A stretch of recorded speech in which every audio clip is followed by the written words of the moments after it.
Welcome to Lombardi's Bar. The Green Bay Packers have won the Super Bowl. Does he have a vintage moment in the end zone? It is caught for the win. The Green Bay Packers are going to be world champions, NFL champions for the third straight year. What the hell's going on out here?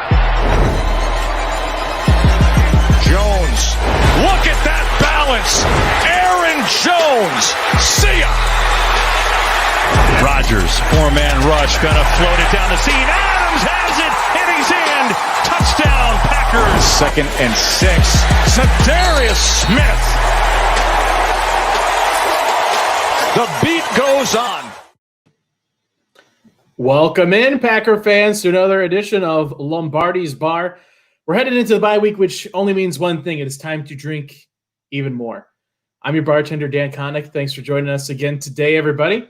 Let's bring in these other two guys in here that want to talk about a 4-0 start and also talk about why the Packers offense sucks because they didn't draft a wide receiver in the first round, right? We got Jimmy Christensen joining us. Jimmy, dude, how come the Packers didn't draft a wide receiver first round? The offense sucks. They need a man. Offense, crappiest offense I've seen in a long time. Aaron Rodgers is washed up.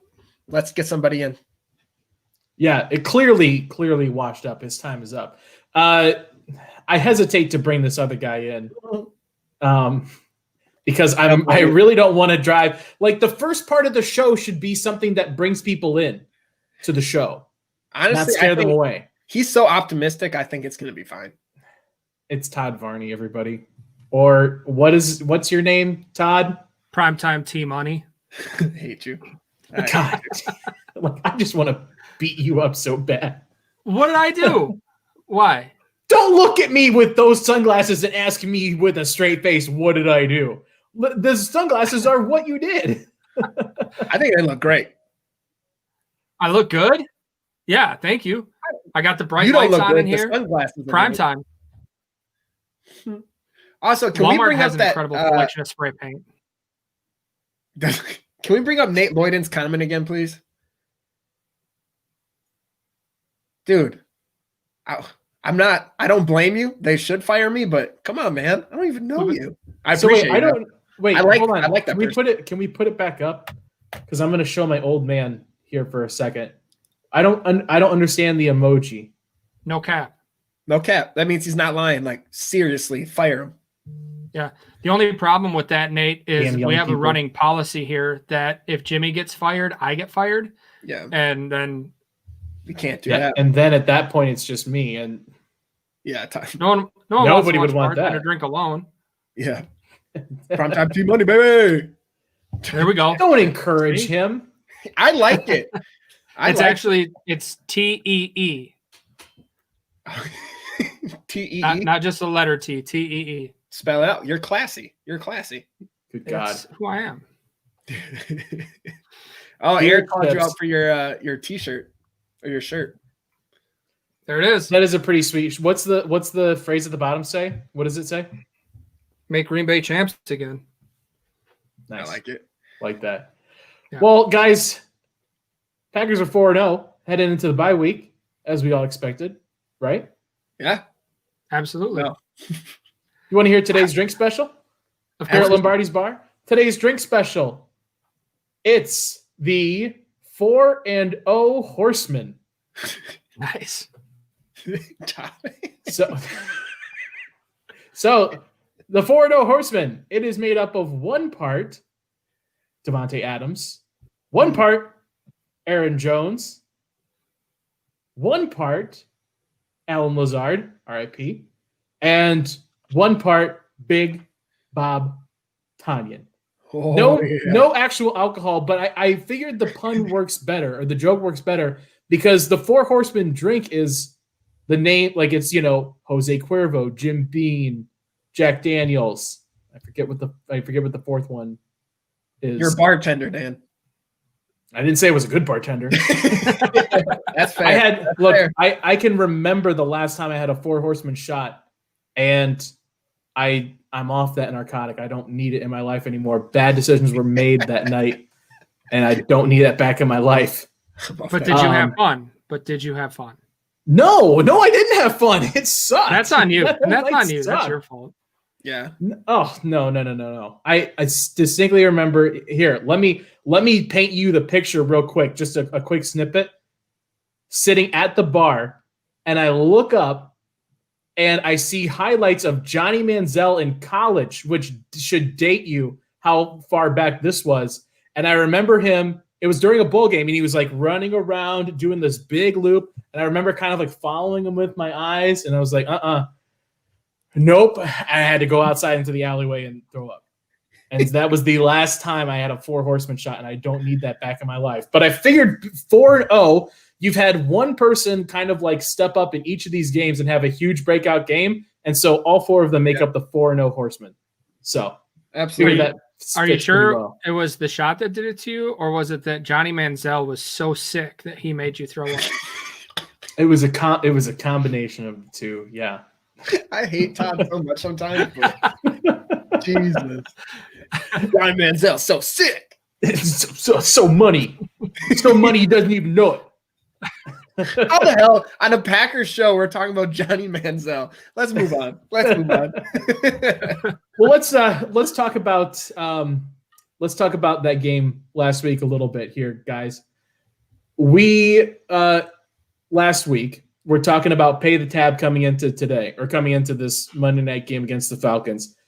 We were looking for pretty much the entire defense to step up. Yeah. Todd, you were calling out Mike Pettin. Jimmy, you want to look at the safeties, and I went to the pass rush. Did anybody the pass? I guess you could say the pass rush has, like, by default, the pass rush stepped up, right? Because Zadarius Smith, defensive player of the week, 3 sacks, like that has to count, right? Yeah, and it wasn't even just like, obviously his stats are going to stand out. He was a monster. He was prime Zadarius that we saw in that Minnesota game from last year, pretty much just fast forward until right now. Yeah. But also Tyler Lancaster too. He was solid. He stuffed Todd Gurley for a tackle for a loss. And I don't know. There's not a lot of plays when he's in the game now last year I felt like when I saw Tyler Lancaster, I was like, damn it. But now it's like, he's kind of what they expected Dean Lowry to be, just always doing his job in the right spot at the right time. Tyler Lancaster had a play where he literally took, I think it was Alex Mack, took Alex Mack off of his feet, moved him. Yeah. It might be the same play that you're talking about, Jimmy. But yeah, when I saw it was Tyler Lancaster, I was like, oh, okay, Tyler. Yeah. But that seems to be kind of the Tyler Lancaster. Do it again is where he seems to kind of fail. But yeah. Todd, you called out Mike Pettin, and Mike Pettin had a 20-yard drive. They gave up a field goal. So let's start with that, because we all called it the defense.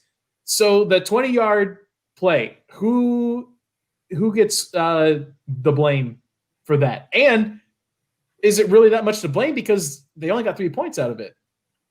Yeah, I mean, anytime that a team can hold the ball for 20 plays in a row and only walk away with 3, I mean, you gotta take that as a small victory there. I mean, obviously they had plenty of chances to get the ball back.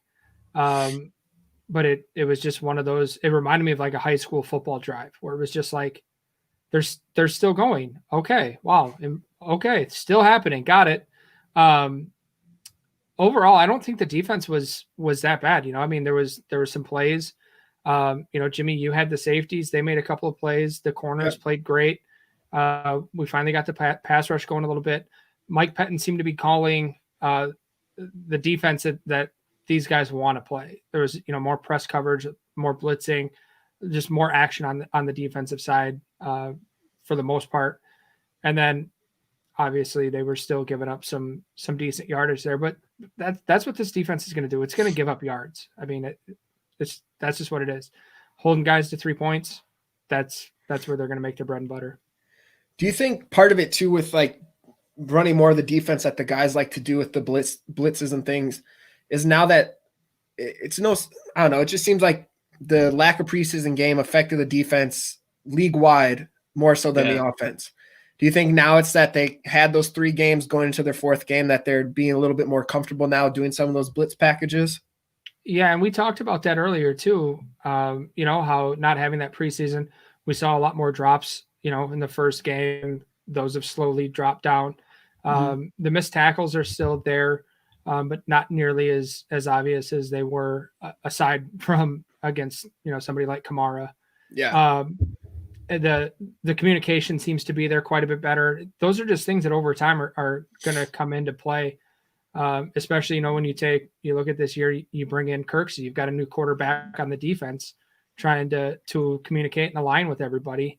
You're going to have issues there. So I think a lot of it is getting guys comfortable in their new roles and running the defense that way now that we're, through those first few games. And that's where the bye week, I don't like the early bye, but I think it's coming in at a really good time for us because we can look at those first 4 games and assess that. I mean, honestly, when I first saw the schedule, I thought, man, if we hit the bye week 2-2, we'll be all right.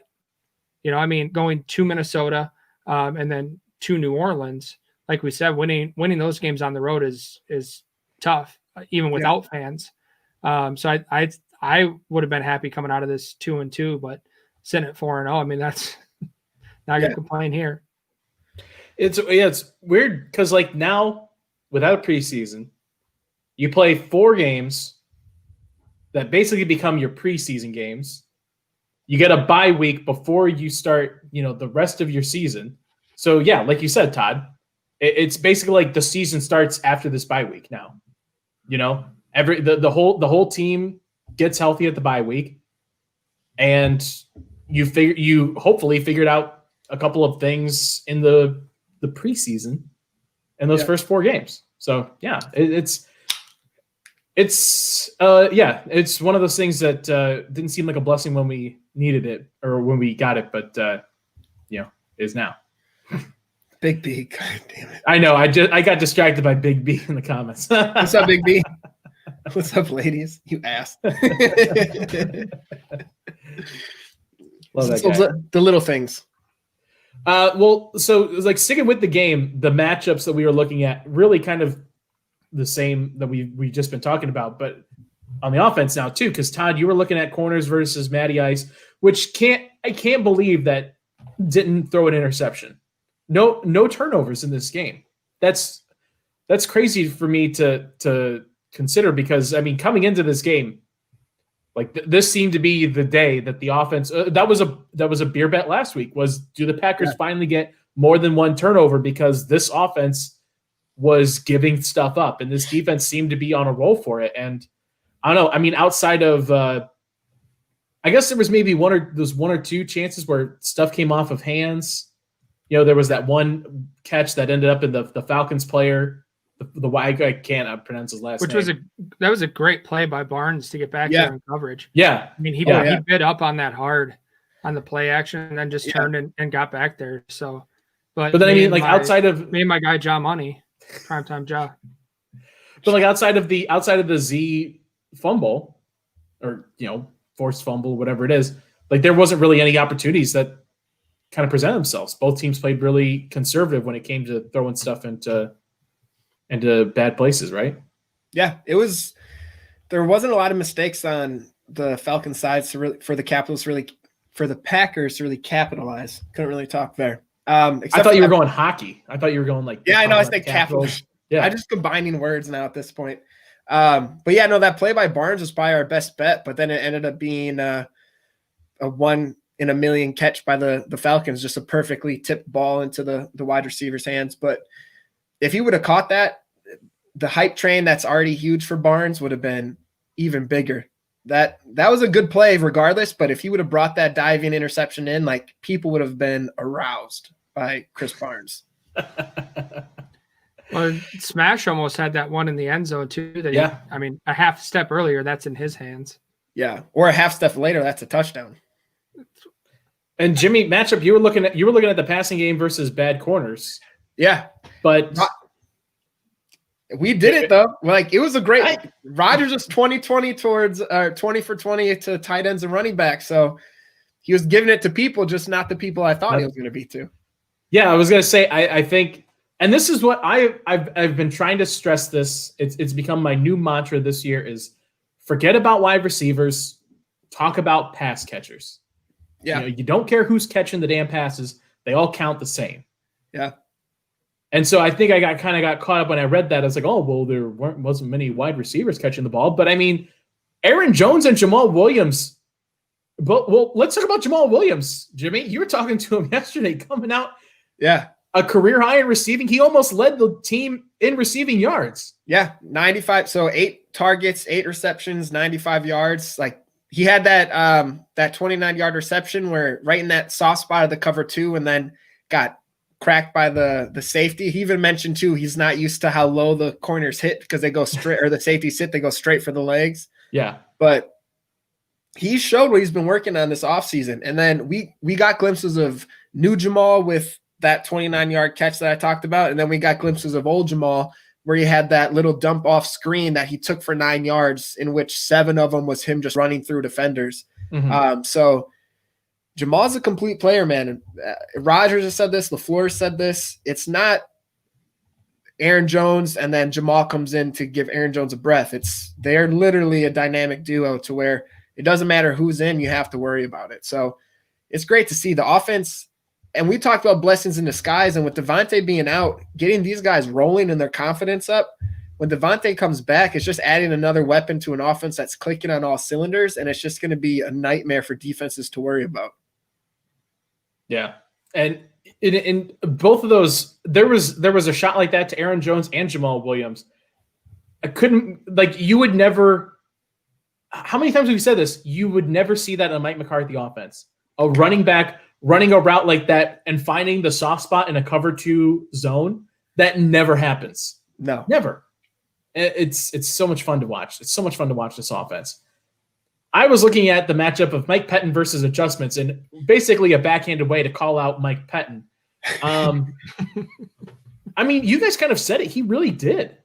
He did adjust a little bit better, and maybe, I don't know, is it easier to adjust because the offense isn't as versatile? Like, can you like, this was the most warm, like, if we're calling the first 4 games of the season, the preseason, like this was the typical 4th preseason game, right? Like no starters, the crappiest game. Yeah, no starters. All the starters are out. But like, it's always the crappiest game to watch. And like this, out of all 4 of these games, like this was the most like bleh game to watch, I feel like, because the opponent was just so like not like it didn't even really give a challenge, I felt like. Am I dissing the Falcons too much? No, you're right. It wasn't.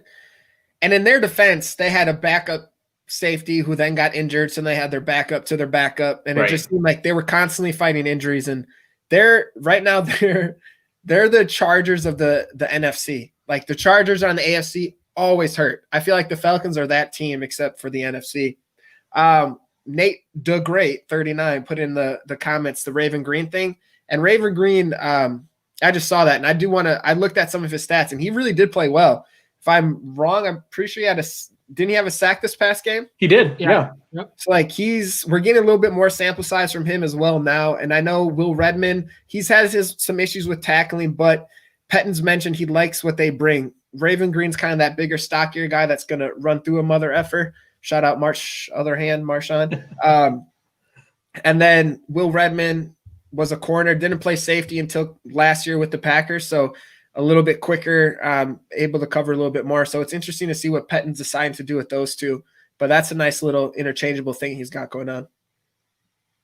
Well, and I think that's where Raven Green's going to benefit from the bye week too, getting in there, getting a little bit of game action ahead of time, and then sliding in there. You know, again, looking at it as kind of a preseason step there where you get a week off now to, okay, you've got game speed. You remember what hitting's like. Now let's build you into the game plan. Mm-hmm. Before we move on and talk about first part of the season here and review and look ahead and, you know, get into the bye week and all this other stuff, can we talk about the Snacks Harrison thing? Since we're talking about getting you kind of triggered me with it, Jimmy, when you were saying about getting in on a bye week, learning and feeling comfortable, because like that's what everyone was saying was like, oh, like if Snacks Harrison comes in on this bye week, it'd be perfect because he gets to come in, he gets to learn the offense, gives him time to go through the new quarantine protocols and things like that, and then it comes out today that he's signing on the Seahawks practice squad. Yeah.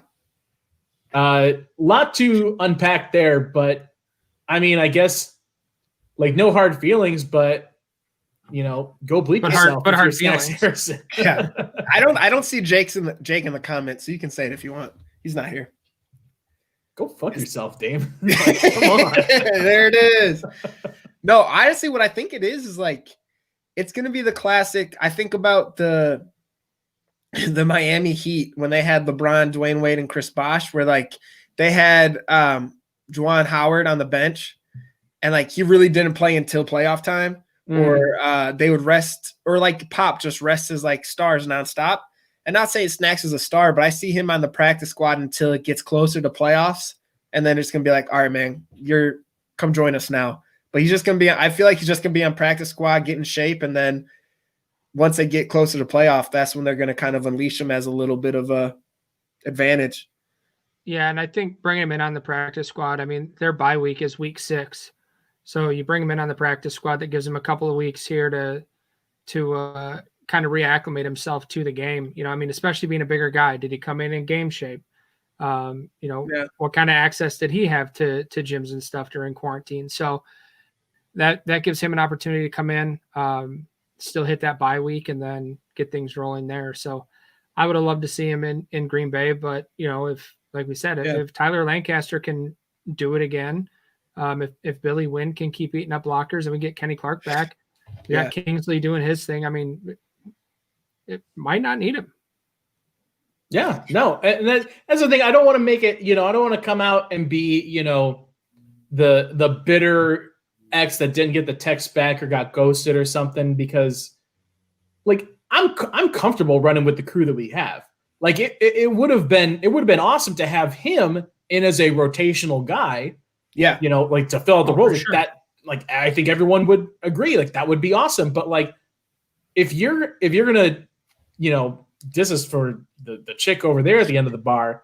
Like, I'm not gonna be pissing and moaning about it.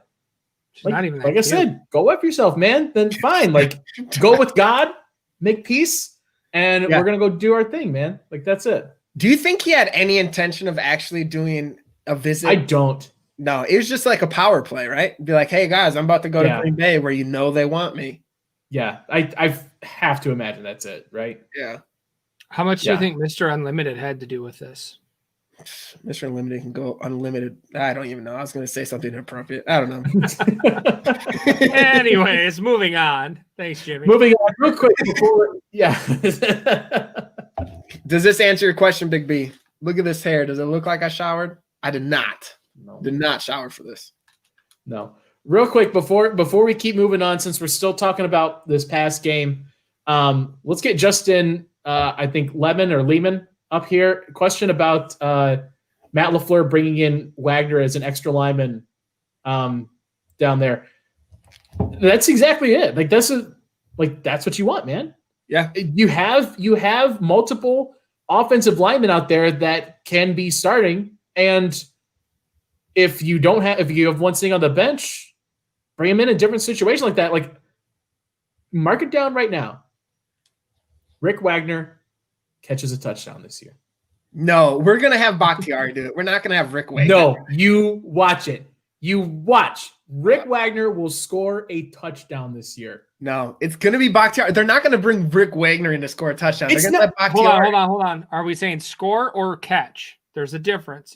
If he recovered, I don't want you bragging about him recovering a fumble in the end zone and saying he scored a touchdown. He catches a touchdown. Okay. Jimmy, he's Jason Momoa, 300 pounds, has flowing black hair coming out the back like a racehorse, and wears 69. He's the most conspicuous player on the field. That's true. You can't hide him. True. That's Rick true. Rick Wagner sounds like, the guy that picks up your trash. No offense to Rick Wagner.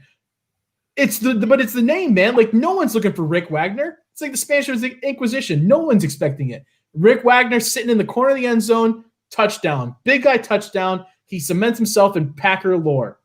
I'm so confused. You're going Rick Wagner, the garbage man. That's his new name. Yeah, Rick Wagner picks up trash. And then we talk about the Spanish Inquisition. I'm trying to follow all this. Monty Python. No one expects the Spanish Inquisition. No one expects Ricky Wagner sitting in the corner of the end zone, sitting there, the pose that every offensive lineman has when they're trying to catch a touchdown. It's going to happen, and I'm going to come on, and it's going to be an hour-long episode of me just. Yeah, we've got a bold predictions for the rest of the season coming up. We'll let you sit on it. All right. Well, let's keep talking here, guys. Before we move on, we got I guess sort of like a special announcement, right? And Todd, you kind of spearheaded this. This is your baby, so why don't you introduce us to the baby that you are bringing to the Lombardi's Bar world here? My heart is racing right now because you're telling me I'm bringing a baby to something, and I don't like that at all. What I do love is dogs. So next week, since it's going to be kind of a down week with the bye, no game happening to discuss, we want all of you guys listening, everybody out there in Packerland world, send us videos, pictures of your dogs doing whatever they want. They're going to hang out here at the bar with us. We'll be sure to throw them up on here. You can email all of your submissions to lombardisbarpod@gmail.com, and we'll get them up there. Well, we've got some dog treats there on the bar for them, and we won't get them too drunk. We'll give them a ride home, but send us your pictures and videos of all your pups, and we want all the dogs. Maybe we'll bring some of our dogs. I'm gonna have to steal some from my friends, but my dog will for sure make an appearance next week. Don't worry about that. Awesome. So talking about our dogs, my little ass dog, I'm teaching a fourth grade lesson, and all of a sudden I'm like, my Wi-Fi cuts out, and it's like I'm in the middle of talking to my students, and I see lost connection. I'm like, what the hell? So I'm futzing with the computer. I look down, and my dog chewed through my Wi-Fi. And I was like, one, thank you for the day off, because now I can't teach. Two, now I gotta go buy a new Wi-Fi. I was so pissed off at him. But I also got a day off because of it, so I wasn't that upset. But I was like, damn, dude. And what's a Wi-Fi core? A router core like that costs like $2 at Walmart. So $2, you got a free. When did it happen? Monday. What part of the day? What time of day? Did you get a half day, full day? Happened in my first small group, so between 9:30 and 10:30. Oh hell! I'll pay $2 for sure if it means I get a full day off like that. I don't even have a dog, but I'm telling my boss tomorrow that he chewed through my shit. I'll come chew through it. Just send a picture of me. I got this weird. Jimmy's renting out the dog. He'll chew through all of your Wi-Fi cords, so you don't have to go to work anymore. Yeah, you're welcome. COVID makes me rich. Todd, what's the email again? lombardisbarpod@gmail.com. Send it to us, people. We want dog pictures and dog videos. I'm going to be the one looking through this so I want to just spend a whole night just looking at dogs. So send them in. If you've got some cute Packers gear, that's always adorable. If you've got one running like a go route or a quick slant, playing a little fetch, we're always here for that too. If your dog isn't a Packer fan, we still want to see them. We want all the dogs. We've got something special for the non-Packer dogs out there too. So send them all. Yeah. Especially the non-Packer dogs. I love all dogs. We love all dogs. We're very welcoming here. It's not their fault their owners don't have better sense. Big B already sent me a dog. That's what I'm talking about. I love that shit. MVP. Well, you guys want to take a look back here at the first quarter of the season? We got 4 games in the books. We've got a pretty decent idea of what this team is and what it's going to look like moving forward. So first quarter of the season, let's do buy around, pay a tab. So who you buying around for after the first 4 games of the season? Todd, why don't you kick us off? I'm going to go with Big Bob. Not only did he have a huge week this week, but coming into the season, that was kind of one of the question marks. What were we going to get out of Jace? What were we going to get out of Josiah? Mercedes, what he's going to do for you. And a lot of people were asking if Big Bob was even going to make the roster. And to come out and be that answer for us. Jace has been quiet. Mercedes has been injured. Now, unfortunately, DeGuara is down for the year with his knee after being injured the last couple of weeks with his ankle. So it's exciting to see Big Bob kind of step up and take on that role. And then this week, just playing huge with MVS and a couple other undrafteds out there. So nice to see him step up. Jimmy, what about you? Oh, sorry. Go ahead. I was like going off Big Ball Bob. It's not very often that you get someone making a lot of noise in the offseason and then they come into the regular season and it kind of comes to fruition. And just seeing that from Tanya is really cool because last season there's always that player that's like, oh, they're getting coach's attention, they're making splash plays, and then it comes to the regular season and they don't do anything. So it's nice to see Tanyan's actually making the most of it and showing it off during the season when it actually matters. Yeah, I want to take this opportunity to do it live. So I've got a buddy of mine that went to high school with Robert Tonyan, played high school football with him, and call him. He'll come. Don't worry, we got a special. We got something brewing about that. Don't worry about that. When Tonyan first came onto the team, and I was talking with him. And it's on Twitter, so the receipts are there. I can't hide from it. I told him, I'm like, this is great and all, but he's probably not going to make the team. And literally 2 days later, roster comes out. Obviously, Tonyan is here, and now Tonyan is our new Lord and Master. And so I want to take this opportunity to publicly apologize.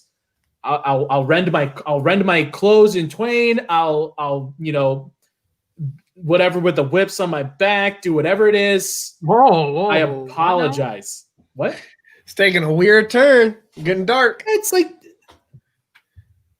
don't threaten me with a good time. You guys need to learn about history is what you need to do. No, it's like that guy from the Da Vinci Code that always beat himself. I know what you're talking about. Yeah, exactly.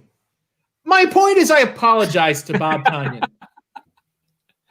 And I mean, okay, and here's another thing too. I hate to I'm really sorry to keep segueing us here, guys, but I want to run something by you. No, have at it. Yeah, we're not doing anything. Fuck you guys. I want to buy a Robert Tonyan jersey. I have terrible luck with buying players' jerseys mid-season. Do I risk it, or do I let this season play out? If you have terrible luck, don't risk it. Yeah. Don't jinx us, you ass. This is bigger than you, Dan. Stop being selfish. Yeah, like what do you think this is?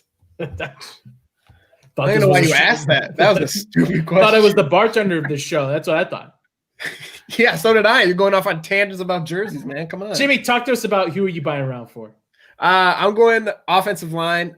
Big B called you out for your F-bomb. And they've all been Dan. A lot of F-bombs. All been Dan. Not a single one. This is the bye week. This is the bye week vibe, man. Yeah, true. Jacob's not here. We do whatever we want. No, so I'm going with the offensive line. We've talked about injuries, and man, they've been plagued with injuries. It seemed at different points. Like Billy Turner didn't start the year off. Lane Taylor's out for the season. We had to have Elton Jenkins start off at right tackle. Lucas Patrick went down for a little bit. Corey Lindsey went down for a little bit. There's just injuries left and right, and they've only given up 3 sacks. Rodgers took blame for one of them. He took blame for one of them. Said it was that he kind of ran into it when he did that super unathletic play where he stubbed his toe into the ground and fell. So they had all these injuries, and yet they're still being a really dominant, cohesive force, which you don't really see that a lot when there's so many injuries and shuffling pieces. So I'm giving that offensive line whatever drink they want. You want shots of Jose Cuervo or some goose vodka, whatever that was. That four no horsemen, the drink of the night. Yeah, 4-0 horsemen. That's it. That's what I'll give them. I'll give them those. So no, I'm just really impressed with the offensive line, man. It's a shuffling thing, but they play like this. And especially with Lane Taylor going down. Yeah, that sucks. Like that like everyone kind of thought like, oh, Lane Taylor is like the secret weapon. When stuff goes wrong, he'll be the plug and play, and then you lose him almost immediately. And it's still, it's like all you said, shuffling around. They've done a fantastic job with it. Yeah. Todd, you look very bored. You take over. Oh, what? Oh, we're doing a show still. Oh, okay. I hate you, Todd. No, I'm just listening to you guys talk about the line. Dan, Todd, you want me to bring you? Yeah. Who are you buying around for? I'm glad you asked, Todd. I got a feeling I know who it is. It's your boy. It's your boy, primetime, Jair Alexander. Dude, this guy has to be an All-Pro. Yeah. Has to. This, like, the way this, if this even 50% pans out the same way it was the first 4 weeks, this is an All-Pro guy, right?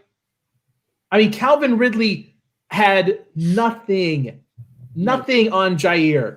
And he was, I think I saw, he was 100 yards each week, right? Leading up to this. Calvin Ridley, and over 100 yards. And he was leading the league in touchdown receptions. Yeah. Like, Jair has to be an All-Pro campaign for him. So, 100%. Big shouts to him. It's what sucks though. The one bad part is now that Stephon Diggs is leading the NFL. Well, actually, maybe that's a good part because it kind of rubs in the face of Vikings people. Oh yeah. But now Stephon Diggs is leading the NFL in rushing yards. Also, my wife's trying to sneak up here again to bring me a beer, and it's so hard not to look over and laugh at her. Thanks, Des. We're gonna have to have. I was gonna say have a significant other one, but I didn't want to exclude Todd intentionally. I'm sorry, Todd. Sorry, I did not mean to do that on purpose. That's fine. Bring your wives, bring your families. It's whatever, you know. Every bar's got to have an old lonely guy sitting at the end. Hey man, bring your mom. Yeah, she's upstairs. Oh, what? And she can't come downstairs? Yeah, she have a walker. I'll carry her. She's not allowed down here during the show. One of those little chairs that is on like the little track that comes up. Quiet. Bring me the meatloaf. Yeah, she's like, dinner's ready. Like, I don't care. I can't eat right now. We're on air. I don't know what she's doing. I never know what she's Show doing. horse shit.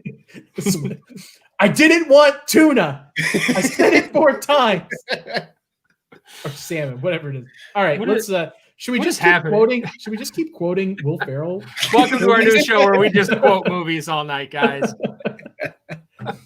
Let's get a little bit serious. Let's pay the tab. Who needs to step up after the first 4 weeks of the season? Not just Atlanta, but the first quarter of the season. Who needs to pay the tab?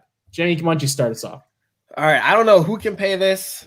God, Mother Nature, Satan probably. But this injury bug, man, going around is just – and it's an NFL-wide thing. It's just people are going down left and right, and especially with the Packers. Kenny Clark's out. Rashawn Gary was out. Devontae Adams is out, and Lazard is out. It's just DeGuara now has an ACL. Lane Taylor, I just keep going and going and going. It's just, when will he stop? When will he, please just stop getting hurt, everybody. So the injury bug, man, pay the tab. You got a big bill coming your way. Yeah, and I think that's one of the things, you know, we've heard some people talk about it just moving forward, eliminating the preseason entirely. And I think it'll drop down to 2 games just because you're seeing the need, one, to get these guys in the flow of things and hitting, but also just the number of injuries that are coming from guys' bodies just going from, 0 to 100 so quickly. It's just not there. So I'm with you on that one. Well, let me ask you a question, and this is probably a better question for someone, no offense, that actually plays the NFL and knows, but if this was a regular preseason schedule where they had, mini camps, OTAs, there wasn't as many restrictions on practice and stuff like that, where they kind of have a normal preseason training camp, but no preseason games. Do you think that it changes at all? Do you think that it's the lack of the games, or is it the lack of the regular kind of training schedule? I don't even think it's so much as the training camps and preseason games. I think it's just, I don't know how their offseason training was before they came to training camp. You know what I mean? Yeah, so with the lockdown and everything, I think that's the biggest part. Who knows if they took a month off, 2 months off, where they weren't really getting the stretching, the body treatments, all those businesses where they go, even those cryo tanks or massage therapists, acupuncture people, all that stuff wasn't happening. So I think that has a bigger part of it than really anything else. Yeah. Todd, who do you need to pay the tab? The defense as a whole. They've been obviously the sore spot for this team through the first 4 games. I don't think it's been as bad as we've made it out to be.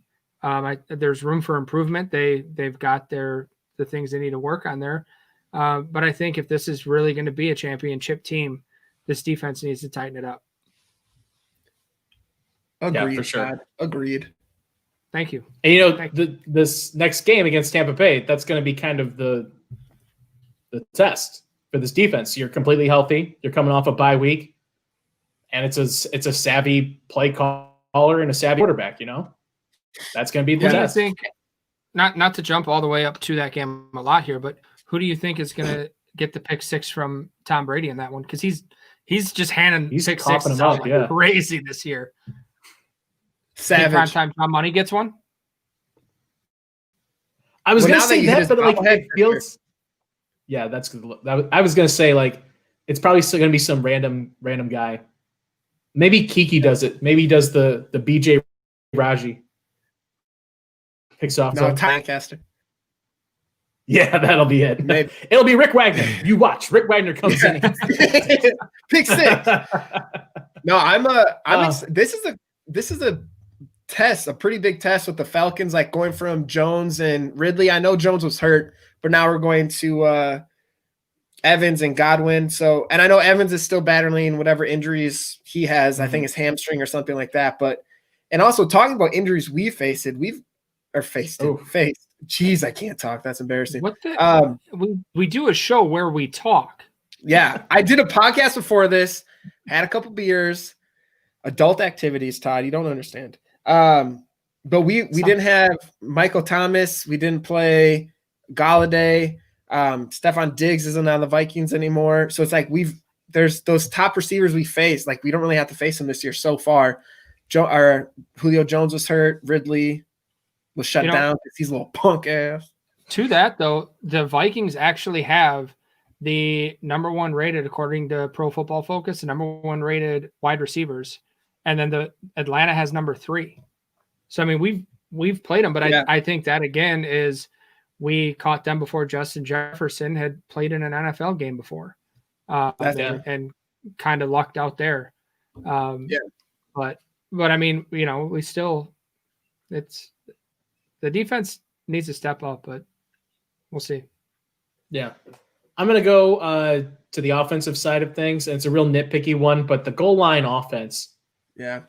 Preach. Find a hole, rip out whatever page of the playbook has shotgun handoff to a running back on 4th and inches and bury it in this hole. It's the worst play I've ever heard of. And I know that it was to our guy Jamal, but for effing sake, sneak it. It's a half a yard. Just fall forward. All right, and this is my motherly instincts coming in. It's not Jamal's fault. No, it's not. As I said, he got hit by like 3 defenders the second he touched the ball. It's a terrible play design. Everyone sees it coming because it's what the Packers do every single time under the Matt LaFleur offense. So find something else. And they also, like, even LaFleur said, like, the defense came out and he said that was a terrible play call. He shouldn't have called that one. He should have called timeout. Nick, the producer, though, just they ran the same play with Aaron Jones against the Saints, and it worked. Okay, first of all, it doesn't matter the running back. The blocking was different, Nick, the producer, but I get what you're saying. That play does work. It just didn't work in that circumstance. Every play technically works sometimes. Yeah, you're right. It's one of those where you get down there and our offense is fun and it's exciting and we do a lot of cute things with it. But it gets to a point where you got to stop being cute. You line up your guys against their guys and just say, we're going to go in the end zone. Jimmy, what does Marshawn say? Run through a motherfucker's face. And also, to be fair, Shepard, you need to be running that route a half yard deeper to get that touchdown. Hey, man, give him a break. Give him a break. You didn't know. I know, but Can Go we ahead. actually, Justin Lehman, or whatever, Lehman, can you bring up his comment really quick? Sorry, I'm holding my inhaler. I don't even know why. AJ Dillon. In that circumstance where it is 4th and 1, if they're lining up in a shotgun, or even like regardless of where they're running or lining up at, do you want AJ Dillon in, or do you think it's better to have Aaron Jones or Jamal where there's a little bit of a question on what play you're about to run and more pass protection for Rodgers? Or would you want Dillon in to where it's a little more predictable, but you have that just wrecking ball just swinging at you? You know what I wouldn't mind in that situation is if you want that same formation but have Dillon there, because then everyone, like what you're saying, like kind of a suspects run. Yeah. You fake it. And then you run some other play. You throw doing something, but like if you want to bring Dillon in as like a this big I can't even think of the distraction, like a decoy. Yeah. A big calfy decoy. First of all, it's his quads, man. Come on. What are you talking about? What if we just go with all three, run like a double tight, double wing? That's what I was saying. Run the wishbone, baby. All right, guys. Jacob's back. Here, watch him out. Yeah, clean up the language. All right.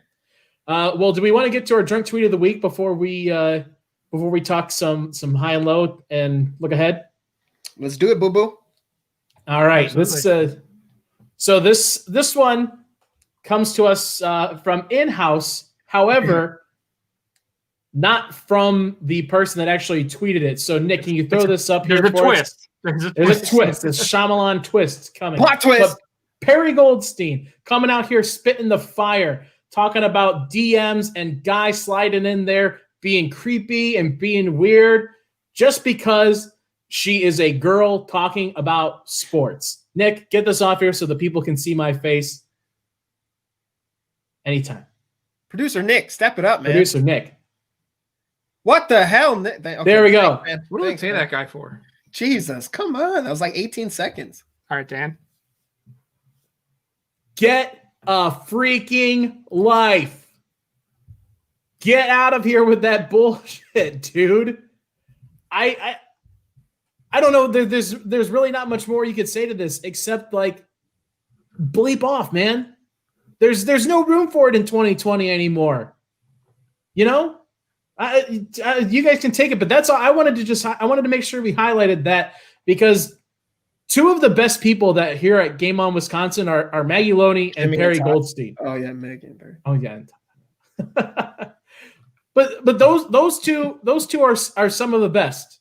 And if we don't all call it out, then it doesn't mean anything. So yeah, if you're one of these people, stop watching, go, get out of the basement and go find something to do with your life.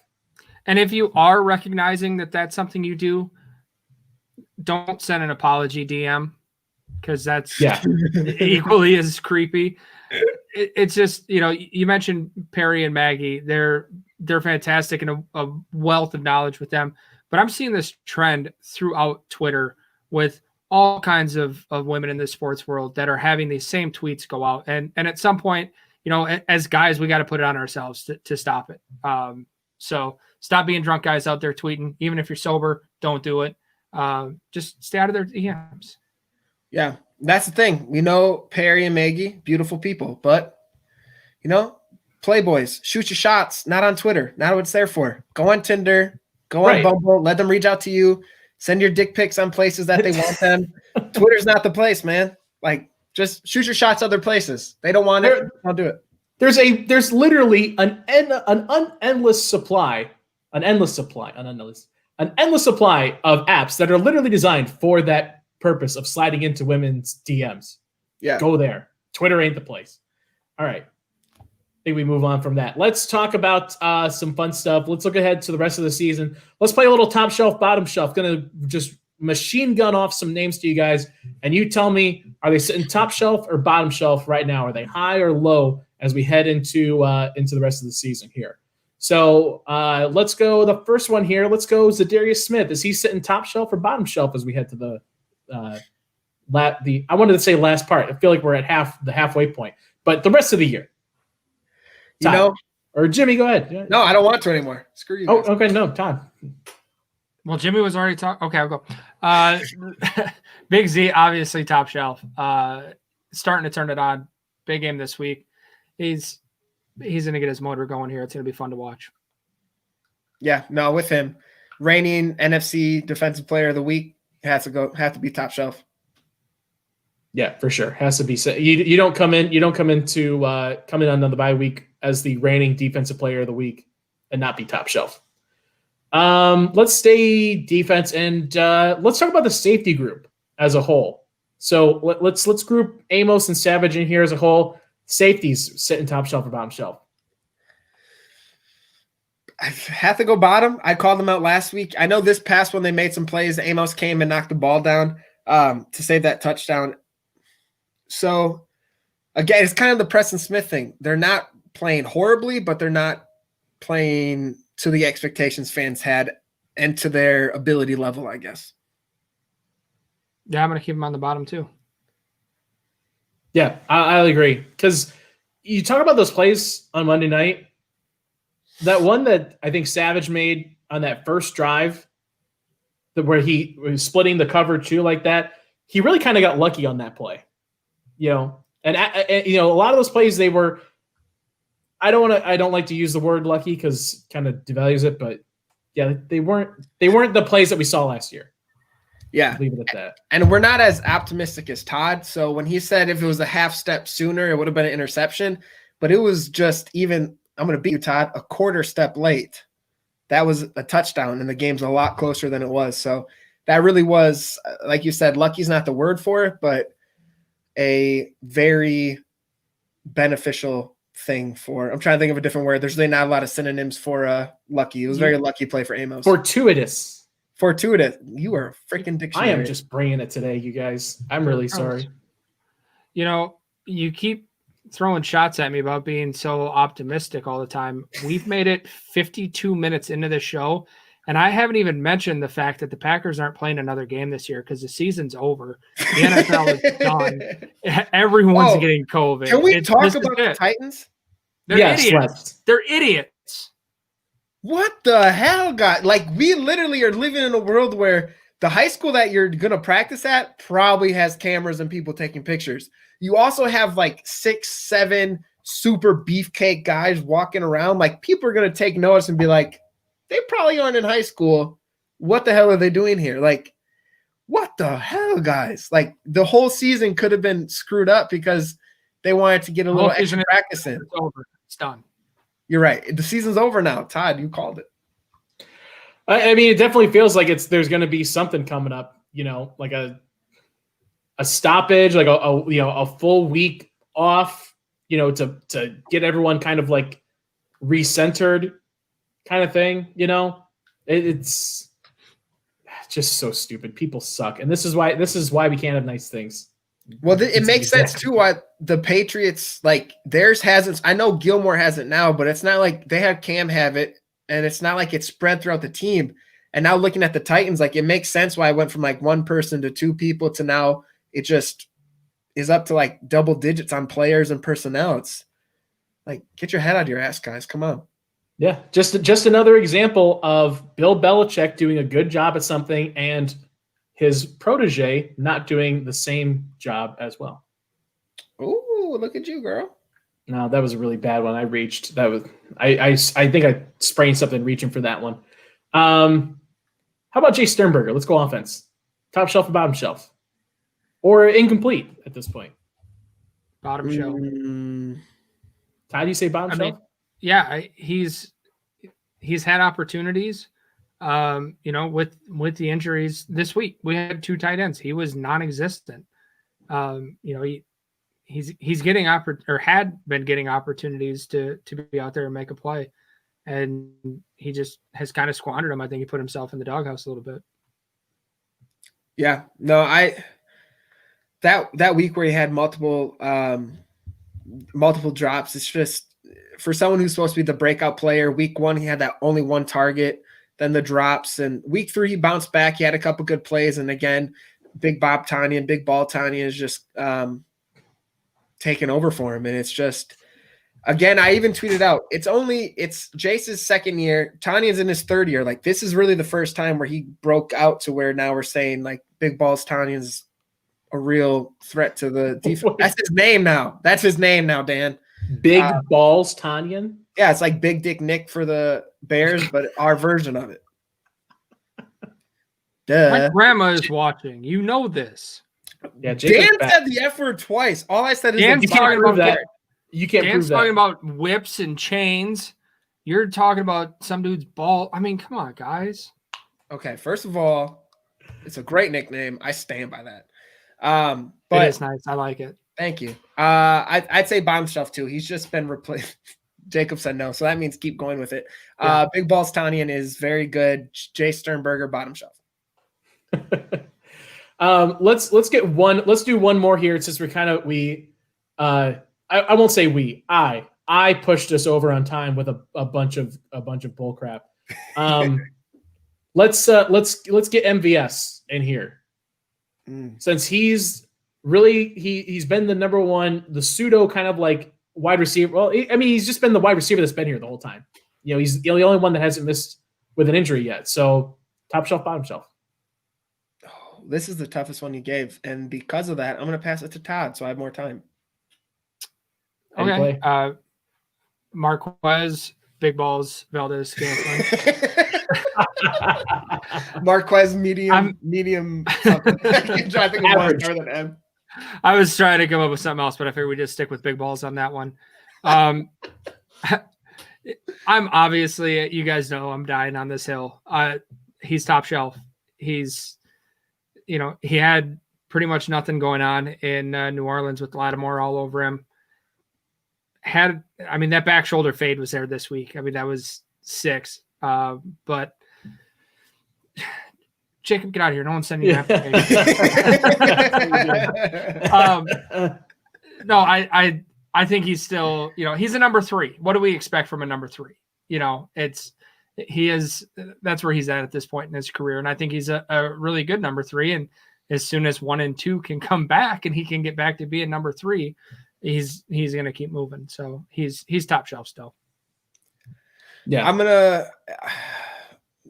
to go top shelf. I know he had a couple of drops, but he always bounces back with making big plays, and Aaron Rodgers trusts him. So that speed is unmatched on the offensive side of the ball. That's one thing he can bring that no one else can. So I'm going to have to go top shelf with that. Just speed alone and big playability. I know obviously we've seen it out of other players, but MVS just brings a different factor other people don't. So I'm going to go top shelf. Yeah, I agree. I like what you said there, Jimmy, was even if he's not catching the ball all the time, his big playability and that speed is enough to make him top shelf. I feel like in this kind of offense. Real quick before we look at our last thing here, Nate, is it Nate A. Great? Nate A. Great 39 out here. Nate Doug Great.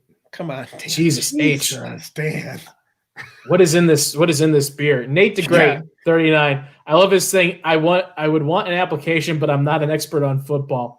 Nate, what the hell do you think we are? Yeah, I appreciate that. He holds us Nate, I just like drinking, Nate. That's the only reason I'm in this. Yeah, really. All right, real quick, let's double up on these. I'm gonna get from you guys game that you're most looking forward to this year, the rest of the year, and a bold prediction from you into this next half of the season. Ooh, Todd. Todd, why don't you? I got 11-29 Bears at Packers circled on my schedule.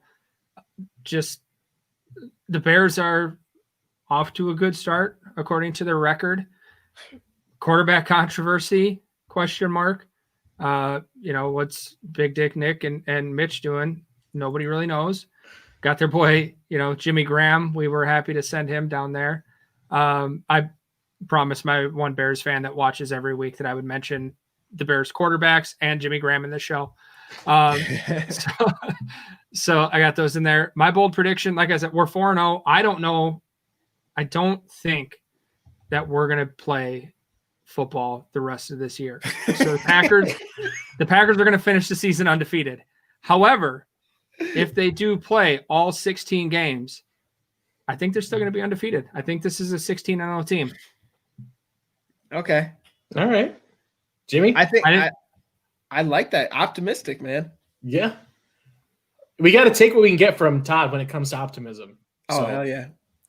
The game I'm circling is November 5th, a rematch against the 49ers. They beat us twice last year. Their defense, they lost Buckner via trade. Bosa, sorry, you're out. Thomas, you're out. I don't wish injury upon anybody, but those are big factors upon that defense. Upon's a very fancy word, I just realized. Very big injury. So I just said upon. I'd never say that. It's a fancy word for me, saying upon. Okay. I don't know. I mean, do you think that's the Packers' toughest game left on their schedule? Let me bring up I gotta bring up their schedule. You should have asked me about this question earlier. I think it has the most implication for playoff, or maybe not most implication, but I think it's the biggest statement game left on their schedule. You think they can win it? Oh yeah, they can win it. They're 16-0. 16-0.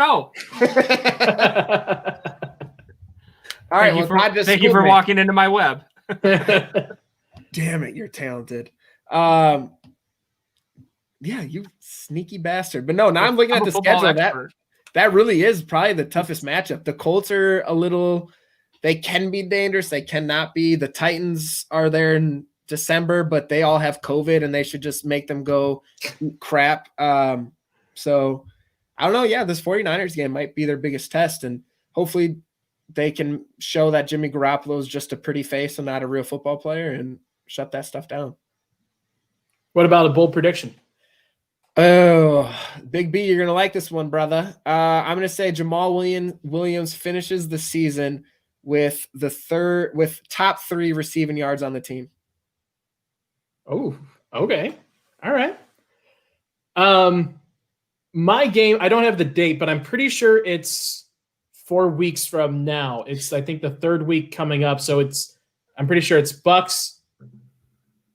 Is it Bucks, Texans, Colts? It's the Colts game is what I'm most looking forward to. 11-22. Yeah, 11-22. Get the schedule up, Dan. Jesus. But the Colts are like sneaky good this year. I feel like, they've got a fairly solid defense, and the offense seems to be kind of like finding its rhythm a little bit. And I mean, it's Phillip Rivers, I feel like even in the games when we win or even win big, like Phillip Rivers has huge games against the Packers. So yeah, that's I'm looking forward to that one the most. And my bold prediction, I already said the one, Rick, the garbage man Wagner is going to catch a touchdown this year at some point. And Aaron Rodgers will not throw an interception this year. Take that for data. Take that for data. What the hell does that mean? I like it. But I mean, think about the more you watch this offense, it works to his benefit, right? Like, it's to make the easy open read, and he never throws interceptions before. Like, there's a realistic chance that all of our bold predictions come up. They go 16-0. Jamal Williams is one of the leading receivers, and Aaron Rodgers never throws a pick. Like, that doesn't even feel that bold. Maybe I'm just high on a 4-week winning streak. But maybe. And also, producer Dan, the Packers haven't beaten the Colts since 2008. That's Nick. Nick. Damn it. Producer Nick. Bartender Dan, producer Nick. Since what's happening? And the show. Yeah, but see, there's so many names. But see, that whole thing, that's the AFC, you only see them every 4 years. So it's really only it's been 2 games that they haven't beaten them. Yeah. So shove that stat up your ass, producer Nick. Yeah. All right. Hold on. Let's wrap. Do you know what year it is? Every 4 years, you think we've only played them twice since 2008? Well, this is the 3rd time, though. This would be the 12th year. 3rd time. If 2008 was the last win, then they lost in 2012 and they lost in 2016. It's on the presidential cycle. Todd, how many presidents have you had? Don't make me do math. Take that smart ass comment you're about to do and shove it right up your ass. Take that for data. I was told there would be no math. All right, let's wrap this clown show up, guys. Yeah. 5 weeks really mess us up. real quick before we got dogs throw, next week. We got dogs. I was gonna That's say true. before we throw our stuff up here, let's throw the dog stuff up back here again, because next week we got the Lombardi's Bar Dog Show special. So if you have dog pictures, videos, especially if they're wearing Packer colors, and especially if they're not wearing Packer colors, send them into us because we want to highlight them on next week's show and show them off to the world. But outside of the dogs next week, guys, what do you have coming up this week that people should know about? I just put an article out today for Packer Report, so you can find it on their website. The Jamal Williams Show every Tuesday, 6 p.m. For a great cause. His swag bag giveaway he does every year around Christmas for kids to give toys, bikes in the Green Bay area and in his home state of California. 619 Rey Mysterio, shout out. Also, I saw a lot in the comments about Jacob Douche and Big B talking about me not showering in the same shirt. Yesterday after the Jamal Williams show, I took this off. I set it next to my desk as this is my podcast / live show shirt. So it is still clean. But yeah, I did not shower. So you guys are right about that. The shirt's clean. The man is dirty. Bingo, bango. As is always the case with Jimmy. Yeah. Todd, what do you got coming up? I will be getting out the first edition of the Game On Wisconsin newsletter. We'll be putting that together tonight yet. If you haven't signed up for it yet, jump over to Game On Wisconsin's Twitter or Facebook. We'll be putting that link back out there for you to jump in and sign up for it. Stay up to date with everything that's going on at Game On Wisconsin. And we're also doing profiles for all of our creators here. So get to meet the people that are doing stuff. Dan, Jimmy, you guys never sent me any profile information on yourselves, so you will not be featured. We thought you knew us well enough that you could make it yourself. So how about you be a better friend? That's more work for me, and I'm not doing that. Fair enough. Great counter argument. I mean, I'm on Twitter. I tweet a lot of stupid crap up there at DKO the Way. That's mainly my main thing that I put out. I do have the super scientific accredited NFL picks every Sunday. Last week we used number one hits from the past 50 years. This week we are using monsters from Greek mythology to decide who will win each matchup. And so far, I think I'm batting at about a little less than 500. So super on the ball. But this week it'll be different. Scientific. Exactly. And accredited. Super scientific and accredited. For the guys here at Lombardi's Bar, for Nick, our producer, thank you so much, everybody, for joining us here at Lombardi's Bar. We got the dog show next week, so we hope to tune in next time, 8:30, 7:30 Lambeau time. Until then, everybody, go Pack, go. Cheers. Go Pack, go.